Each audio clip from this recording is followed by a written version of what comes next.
Сәлеметсіздер ме 4-ші сынып оқушылары? Бүгін математика сабағының тжб есептерін шығаратын боламыз. Балалар, подписаться батырмасын басуды ұмытпаңдар. Бірінші есебіміз қос теңсіздік түрінде жаз және шешімдерінің жиынын тап. X саны 40-тан артық және 65-тен кем, яғни 40-тан үлкен сандар, 65-тен кіші сандар. Ең алдымен осылай теңсіздік жазып аламыз. 40-тан үлкен сандарды жазамыз, одан кейін, яғни 41, 42, 43, солай кете береді, 64-ке дейінгі сандар.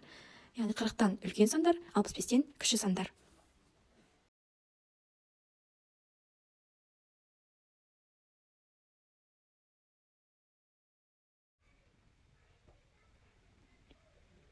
Не бұл есебіміздің жауабы.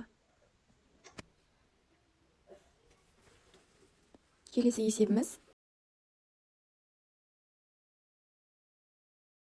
теңдеуді шеш.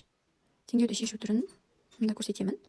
Яғни бізде 95 қосылған 540 бөлінген к тең 104. Біз 540 бөлінген к-ны бөлек шығарып аламыз. Тең 104-тен 95-ті азайтамыз. 540 бөлінген к тең 104-тен 95-ті алғанда 9 болады. Енді к-ны бөлек шығарып аламыз. К тең 540. 540-ті бөлеміз 9-ға. К тең бізде 60-қа болады.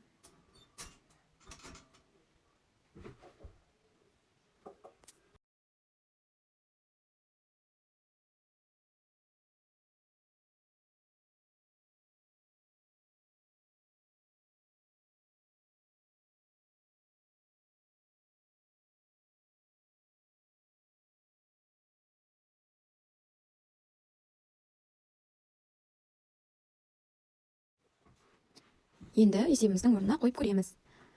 95 қосу 540 бөлеміз 60-қа.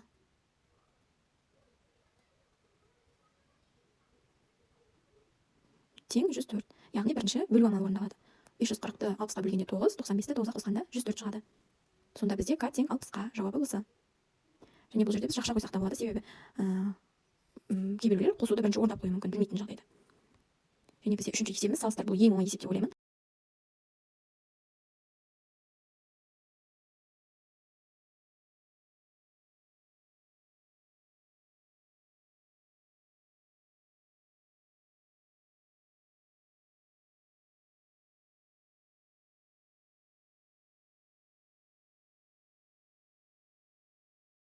Келесі 3 сағат 12 минутқа 4 сағат 38 минутты қосып шыққан жауабымызға тағы да 3 сағат 12 минутты қосамыз. Себебі бізде ол алдыңғы жүріп өткен уақытын тағы да жүріп өтуі керек уақытқа қосамыз.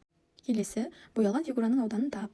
Яғни бізде боялған фигураның ауданын табу үшін бірінші ауданын тауып аламыз, үлкен фигураның, және кіші фигураның ауданын тауып аламыз. Үлкен фигураның ауданын табу үшін 60-ты 40-қа көбейтеміз. Бізде ол 2400 метр квадрат, бұл үлкен фигураның ауданы. Және де кіші фигураның ауданын табу үшін 10-ға 20-ны көбейтеміз. 200 метр квадрат, бұл кіші фигураның ауданы. Енді бізге боялған фигураның ауданын табу керек.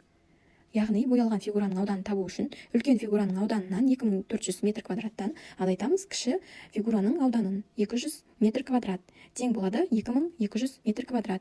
Яғни бізде боялған фигураның ауданы 2200 метр квадрат болады.